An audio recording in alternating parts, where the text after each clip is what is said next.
আজকে আমরা আলোচনা করব প্যাটার্নের সেকেন্ড লেকচার। গত ক্লাসে আমরা প্যাটার্নের প্রথম লেকচার কভার করেছি। প্রথম লেকচারে প্যাটার্ন কাকে বলে, প্যাটার্নের কিছু উদাহরণ ছিল। আজকে আমরা প্যাটার্ন সম্পর্কে বিস্তর আলোচনা করব।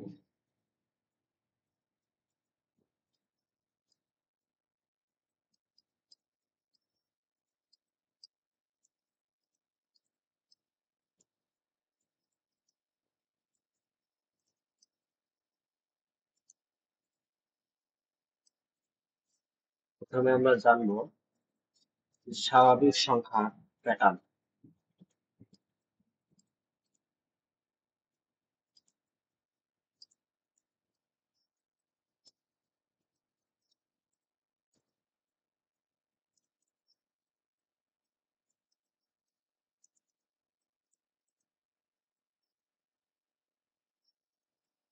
এখানে আমরা এই টার্মটার সাথে পরিচিত, কিন্তু এই যে এখানে স্বাভাবিক সংখ্যা এই জিনিসটা কিন্তু আমাদের কাছে নতুন লাগতেছে।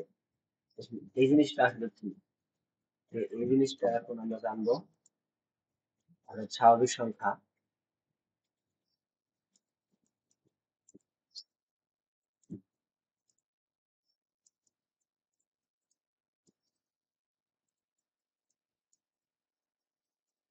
স্বাভাবিক সংখ্যাকে কি দ্বারা প্রকাশ করা হয়? এন দ্বারা প্রকাশ করা হয়।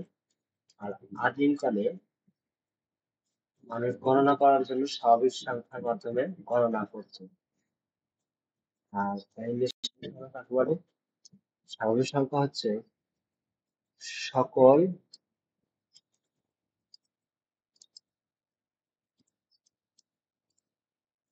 ধনাত্মক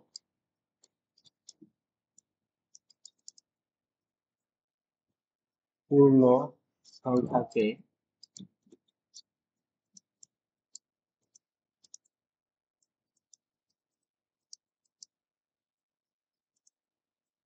স্বাভাবিক সংখ্যা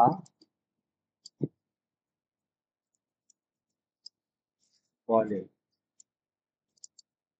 একে ইংলিশে ন্যাচারাল নাম্বার বলা হয়।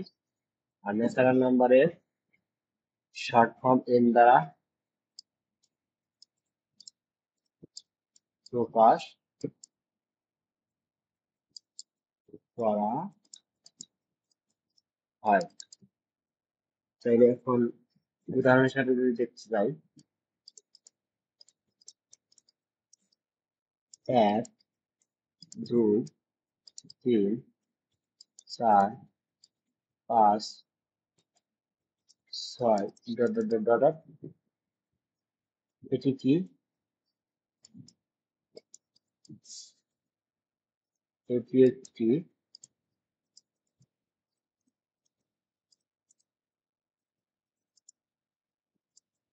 স্বাভাবিক সংখ্যার প্যাটার্ন। এখন আরো কিছু দেখবো প্যাটার্ন সম্পর্কে। সে এক্সাম্পল যদি বলি যে 5 এর গুণিতকের প্যাটার্ন,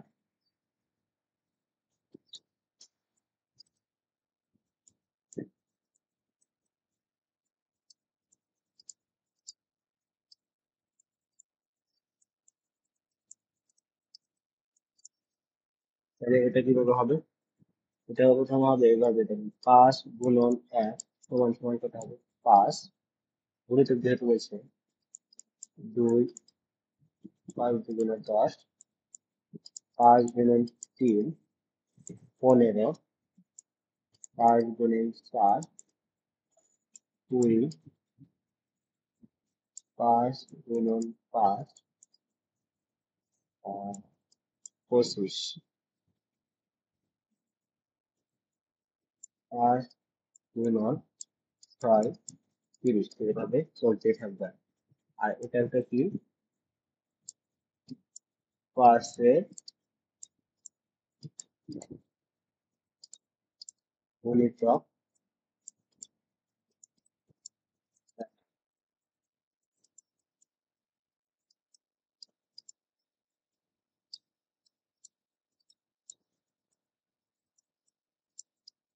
মৌলিক সংখ্যা, এটাকে ইংলিশে বলা হয় প্রাইম নাম্বার।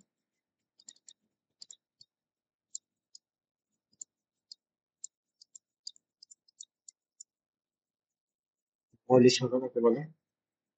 মৌলিক সংখ্যার কন্ডিশন হচ্ছে দুইটা। ফার্স্ট কন্ডিশন, এক ও যে সংখ্যা মৌলিক সংখ্যা, মানে যে সংখ্যাটা মৌলিক সংখ্যা বের করবো বা মৌলিক সংখ্যা বের করবো ওই সংখ্যা দ্বারা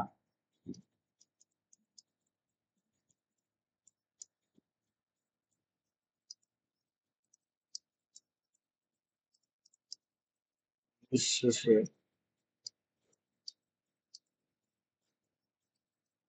বিভাজ্য হবে। সেকেন্ড কন্ডিশন কি? এক ওই সংখ্যা ছাড়া অন্য কোনো সংখ্যা দ্বারা বেশি বিভাজ্য হবে না।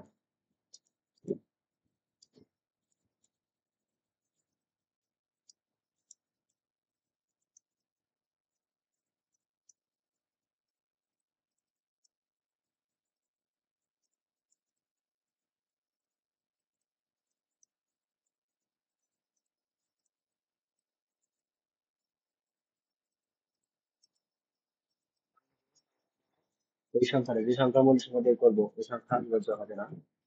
উদাহরণস্বরূপ যদি আমি দেখতে যাই, সে আমরা দেখবো 27, 27কে এক দ্বারা ভাগ করলে নিশ্চয়ই বিভাজ্য 0। 27কে 27 দ্বারা ভাগ করলে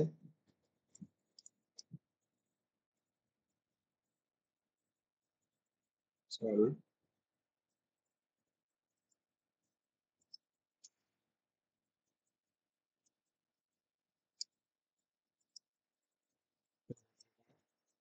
27 0, মানে প্রথম কন্ডিশনটা ফুলফিল করছে, কিন্তু সেকেন্ড কন্ডিশন দেখি আমরা 27কে যদি আমরা 2 দ্বারা ভাগ করলে ভাগশেষ নিশ্চয়ই বিভাজ্য হয় না। 3 দ্বারা যদি ভাগ করি দেখো, 27কে 3 দ্বারা আমরা ভাগ করলাম, 3 9 27, মানে এখানে নিশ্চয়ই বিভাজ্য কিন্তু হলো। নিঃশেষে বিভাজ্য জিনিসটা হচ্ছে ভাগশেষ যেখানে শূন্য থাকে, মানে কোনো সংখ্যাকে কোনো সংখ্যা দ্বারা যদি ভাগ করা যায়, অন্য কোনো সংখ্যা দ্বারা ভাগ করা যায়, মানে ভাগশেষ কি থাকবে? শূন্য। যেরকম এখানে 27কে 1 দ্বারা ভাগ করলাম, ভাগশেষ শূন্য। 27কে ভাগ ভাগ করলাম, ভাগশেষ শূন্য। আর 27কে 3 দ্বারা ভাগ করলাম, ভাগশেষ শূন্য। তাহলে এই এখানে তিনটায় নিঃশেষে বিভাজ্য হয়েছে। অতএব 27 সংখ্যাটি কি হবে না? মৌলিক সংখ্যা হবে না। আমরা মৌলিক সংখ্যা হবে এমন দুই একটা সংখ্যা দেখি, যেরকম 37, 37 সংখ্যাটি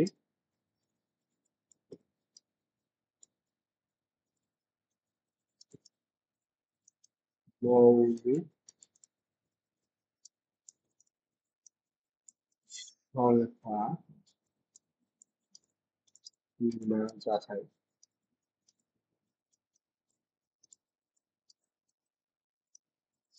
এই 37কে 1 দ্বারা প্রথমে ভাগ করো, 37 নিশ্চয়ই বিভাজ্য।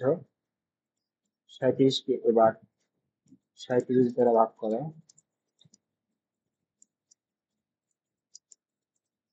এটা নিশ্চয়ই বিভাজ্য। 37কে অন্য কোনো সংখ্যা দ্বারা আহ ভাগ করলে নিশ্চয়ই বিভাজ্য হয় না। সে দ্বারা 5 দ্বারা ভাগ করলাম, 5 7 35, 2 নিশ্চয়ই বিভাজ্য হতে পারে। অতএব 37 একটি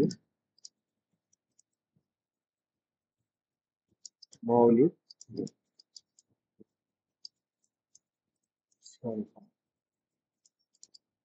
আমরা আমাদের আরো কিছু বাড়ির কাজ দিব, এগুলো করে আমাকে দেখাবা, কমেন্ট কমেন্ট বক্সে লিখে দিবা যে এগুলো মৌলিক না যৌগিক। তো দেখো,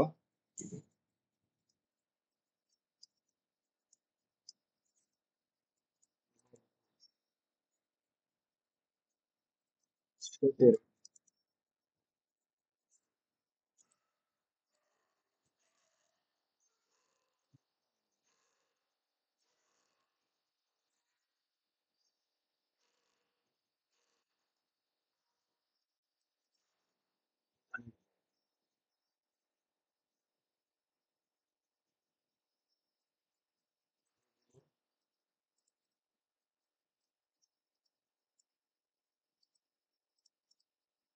থেকে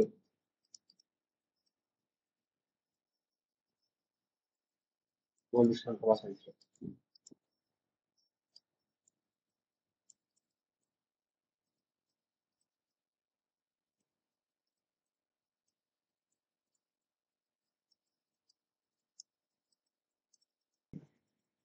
নির্ণয় করার জন্য করে নিতে পারে। মৌলিক সংখ্যা নির্ণয় করার একটি অন্যতম পদ্ধতি হলো ইরাটোস্থেনিস অপারেটর।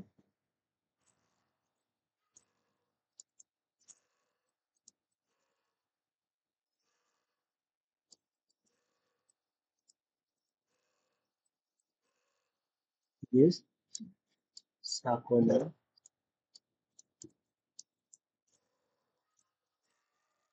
ভিতর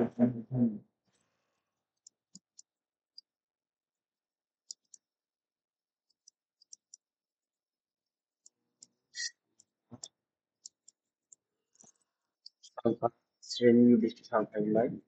এটা নিয়ে আলোচনা করার আগে কিছু জিনিস ক্লিয়ার করে নেওয়া উচিত।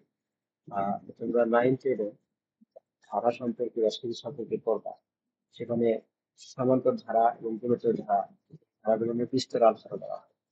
হয়তো এই লেভেলে তোমরা এই দিকেটাই জানলেই চলবে। তো আহ এখন আলোচনা করবো সংখ্যা শ্রেণী নির্দিষ্ট সংখ্যা নিয়ে। এখানে আহ, যদি একটা সংখ্যা শ্রেণী দেওয়া থাকে, উদাহরণ থাকে দেওয়া আছে, সংখ্যা শ্রেণীটা আছে 3,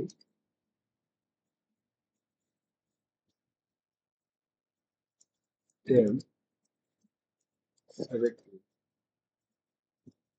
24, 31। পরবর্তী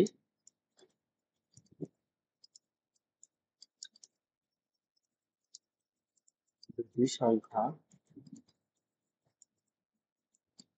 নির্ণয় করো। এর সলিউশন কি হবে? প্রদত্ত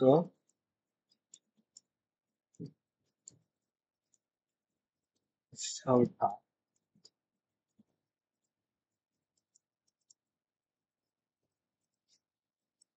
দুই হতে 30, দেখো পার্থক্য 10 মাইনাস 3, এটা 7 পাবো। 17 মাইনাস 10, 7 পাবো। 24 মাইনাস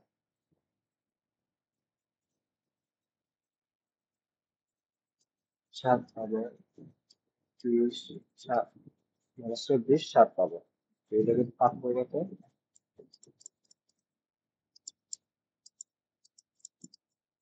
এই অনুক্রমটি ক্ষেত্রে বা সিরিজের ক্ষেত্রে আমরা কি দেখতে পাচ্ছি, যে বারবার শুধু 7 রিপিট হচ্ছে, অর্থাৎ কি এখানে প্যাটার্ন হিসাবে 7 বারবার রিপিট হচ্ছে। তো আমরা যদি দেখি 3-এর সাথে 7 যোগ করলে 10, এর সাথে 7 যোগ করলে করে, সেটার সাথে 7 যোগ করলে 24, 24 31। তেমনি অনুরূপ ভাবে 31-এর সাথে যদি আমরা 7 যোগ করি, তাহলে এখানে পাবো পরের পদটা 31-এর পরের পদ। তার সাথে যদি আরো 7 যোগ করি, তাহলে তারপরের পদটা পাবো। পরবর্তী দুটি সংখ্যা কিন্তু নয় হয়ে গেল। এখানে লিখি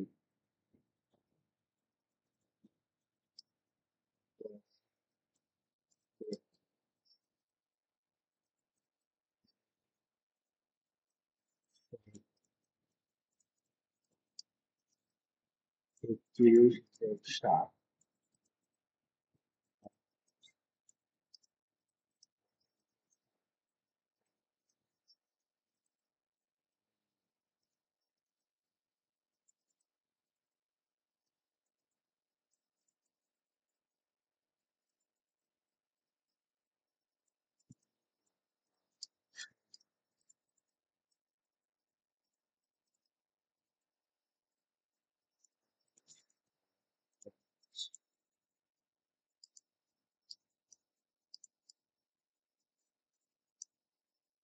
তারপরে হচ্ছে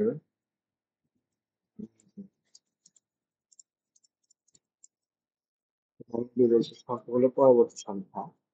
তো এইটা আবার অন্য একটা আছে এইভাবে চলবো। তাহলে এখানে উদাহরণ দিয়ে 1, 4, 9, 16, 25 এই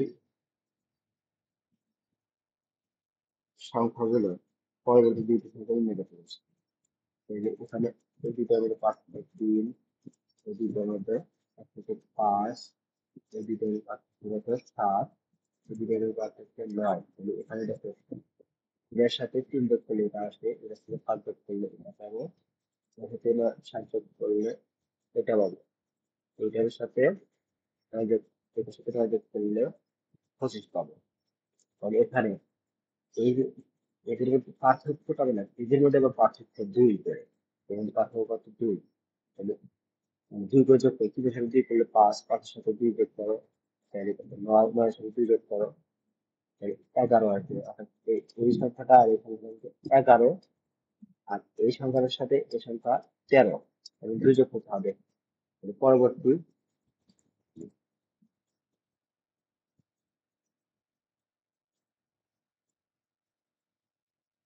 দুইটি সংখ্যা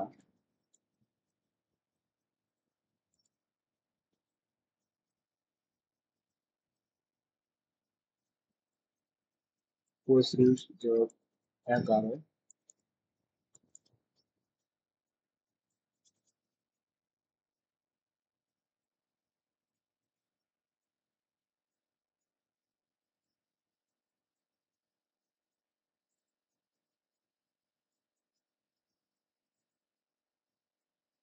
হবে 36, 36 আর 13 যোগ করো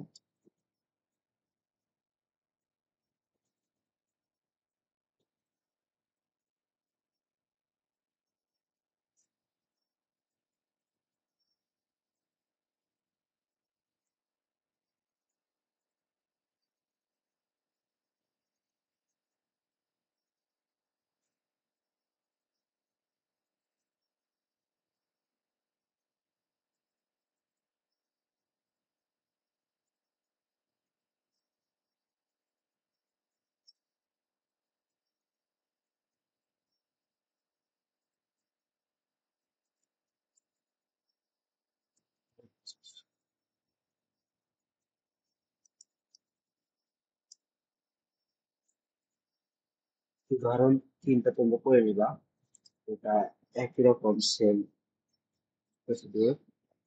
এখন একটা বিশেষ ইম্পর্টেন্ট টপিক আজকে নাম হচ্ছে Fibonacci series. Fibonacci series, Fibonacci series হলো সাধারণত যেগুলো একটি সিরিজে 0, 1, 1, 2, 3, 5, 8, 13, 21, 20, একটা সংখ্যাগুলো কি বলা হয়? ফিবোনাচি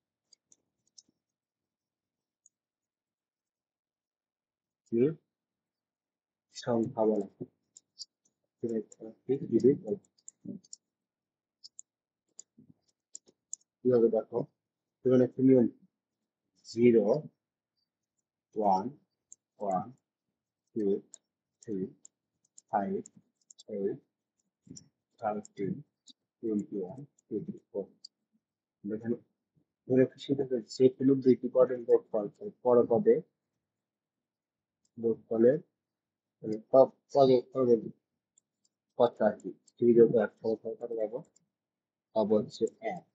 তবে এই 1 আর এই 1 মিলে 1 যোগ 1 2, দুই 1, 0 যোগ 1 সমান এই পদটা পাচ্ছি, আবার 1 যোগ 1 মিলে এই পদটা পাচ্ছি, আর 1 যোগ 2 মিলে আমরা এটা পাচ্ছি। আর এইটা মিলে এটা পাচ্ছি, এই দুইটা যোগ ফল মিলে 13 পাচ্ছি। আর 13 যোগ 21 মিলে 24 পাচ্ছি। তো এইভাবে কেটে থাকবো, ফলাফল এখানে বলে ফিবোনাচি সিরিজ। তো ধন্যবাদ সবাইকে, আজকে এই পর্যন্তই। আগামী দিনে আল্লাহ হাফেজ।